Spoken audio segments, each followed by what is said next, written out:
পিছত অত্যন্ত গুৰুত্বপূৰ্ণ খবৰ এবাৰ অখিল গগৈৰ তৰফৰ পৰা মুখ্যমন্ত্ৰীক কটাক্ষ কৰি কেইবাটাও বিস্ফোৰক মন্তব্য কৰা হৈছে। মুখ্যমন্ত্ৰীক উদ্দেশ্যি অখিলে কৈছে, আমি ৰাজভৱন জনতা ভৱনৰ আগত সন্মুখত ধৰ্ণা নিদি হাবিত গৈ ধৰ্ণা দিম নেকি বুলি বৃহৎ মন্তব্য কৰিছে। মুখ্যমন্ত্ৰীক এক প্ৰকাৰ কটাক্ষ কৰিছে অখিল গগৈয়ে। অখিল গগৈৰ তৰফৰ পৰা কি কি বিস্ফোৰক ঘটোৱা হৈছে, মুখ্যমন্ত্ৰীৰ বিৰুদ্ধে কি কি বৃহৎ মন্তব্য কৰিছে জনোৱাৰ চেষ্টা কৰিম।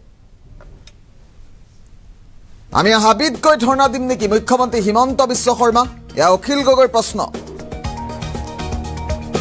শৰীৰৰ যিটো অংশত ঘাঁ দুখৰ হয় মলম তাতে ঘঁহিব লাগে, অখিল গগৈ বৃহৎ মন্তব্য কৰিছে। হিমন্ত বিশ্ব শৰ্মা আৰু তেওঁ চৰকাৰখনৰ বেমাৰ হৈছে বুলি কৈছে মুখ্যমন্ত্ৰীয়ে অখিল গগৈয়ে। গতিকে ঔষধ জনতা ভৱনত নলগাই ক'ত লগাম? বিক্ষুব্ধ মানুহে ৰাজভৱন জনতা ভৱনৰ সন্মুখত ন্যায় বিচাৰি ধৰ্ণা বিক্ষোভ কৰিবই, অখিল গগৈ মন্তব্য কৰিছে। আমি এতিয়া হেঁপাহ শিয়ালৰ সৈতে হিমন্ত বিশ্ব শৰ্মাই নুশুনাকৈ ধৰ্ণা দিব লাগিব নেকি? আমি ন্যায় বিচাৰি হাবিলৈ যাম নেকি বুলি মন্তব্য কৰিছে অখিল গগৈয়ে। অখিল গগৈ মুখ্যমন্ত্ৰীৰ বিৰুদ্ধে কেইবাটাও বিস্ফোৰক মন্তব্য কৰা পৰিলক্ষিত হৈছে। ৰাইজৰ কথা ৰাইজৰ মাজত থাকি কম বুলি কৈছে। যিহেতু ৰাজভৱনৰ ওচৰে পাজৰে প্ৰতিবাদ ধৰ্ণা নিষিদ্ধ কৰি দিয়া হৈছিল আৰু তাৰ পাছতে এইবাৰ অখিল গগৈৰ তৰফৰ পৰা বৃহৎ মন্তব্য কৰা হৈছে। হিমন্ত বিশ্ব শৰ্মাৰ হিটলাৰ ৰাজ মানি লোৱা নহ'ব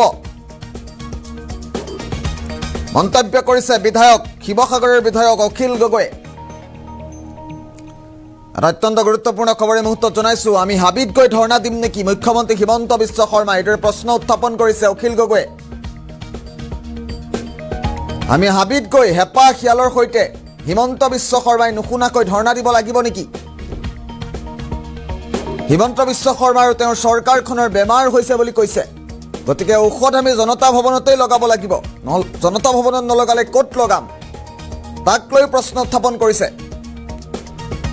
আৰু মুখ্যমন্ত্ৰীক কটাক্ষ কৰি কেইবাটাও বিস্ফোৰক মন্তব্য কৰিছে শিৱসাগৰৰ বিধায়ক অখিল গগৈয়ে। অখিল গগৈৰ মন্তব্য আহি পৰিছে এই মুহূৰ্তত, আমি পোনে পোনে মন্তব্য শুনোৱাৰ চেষ্টা কৰিম।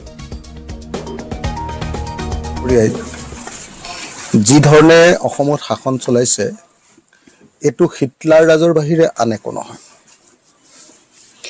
এতিয়া তেওঁ কৈছে যে ৰাজভৱনৰ সন্মুখত ধৰ্ণা দিব নোৱাৰিব, জনতা ভৱনৰ সন্মুখত ধৰ্ণা দিব নোৱাৰিব, তেতিয়াহ'লে আমি হাবিৰ ভিতৰত ধৰ্ণা দিব লাগিব।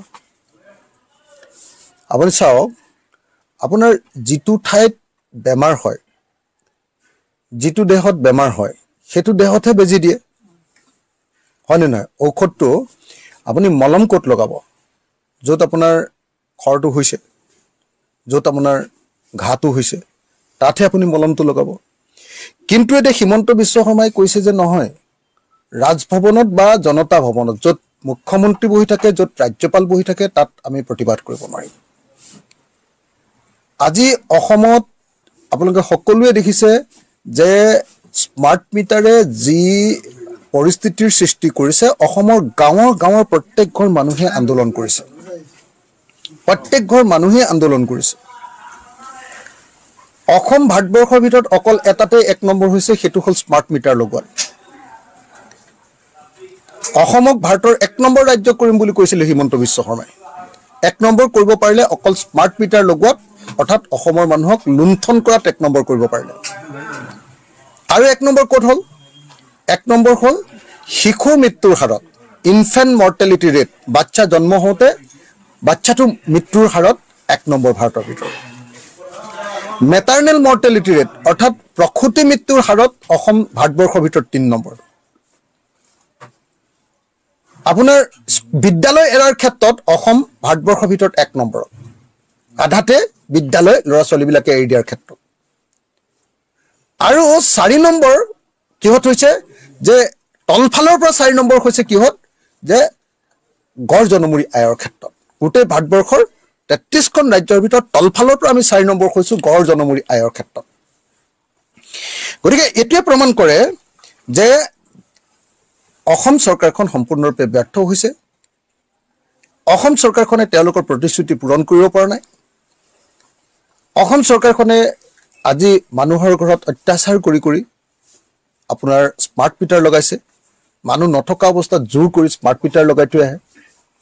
অথচ স্মাৰ্ট মিটাৰ লগোৱাৰ নিয়মটোৱে হ'ল যে মানুহৰ অনুমতি লৈ যদি বিচাৰে তেতিয়াহে তেওঁলোকৰ স্মাৰ্ট মিটাৰ লগাব লাগিব আৰু সেই চৰ্তৰ ভিত্তিতে বেলেগ বেলেগ ৰাজ্যত স্মাৰ্ট মিটাৰ বন্ধ হৈ গৈছে কিন্তু অসমত জোৰ কৰি লগায় আৰু যেতিয়া তাৰ প্ৰতিবাদ কৰিবলৈ কোনোবাই যায় তেতিয়া কয় যে বিক্ষুব্ধ জনতাই ৰাজভৱনত প্ৰতিবাদ কৰিব নোৱাৰিব বিক্ষুব্ধ জনতাই জনতা ভৱনত প্ৰতিবাদ কৰিব নোৱাৰিব অৰ্থাৎ ন্যায় বিচাৰি আমি ধৰ্ণা দিব লাগিব হাবিত ন্যায় বিচাৰি আমি ধৰ্ণা দিব লাগিব বহুত দূৰত য'ত ৰাজনেতাসকল বহি থাকে তাত আমি ধৰ্ণা দিব নোৱাৰিম তাত আমি মাত পাতিব নোৱাৰিম তাত আমি মুখখন বন্ধ ৰাখিব লাগিব তাত গৈ কোনেও তেওঁলোকৰ সেই এচি ৰুমত গৈ কোনেও ডিষ্টাৰ্ব কৰিব নোৱাৰিব তো গতিকে আজিৰ দিনটোত আমি এতিয়া কি কৰিব লাগিব হিমন্ত বিশ্ব শৰ্মাই নুশুনাকে দূৰত শিয়ালৰ সন্মুখত হেপাৰ সন্মুখত হাবিৰ মাজত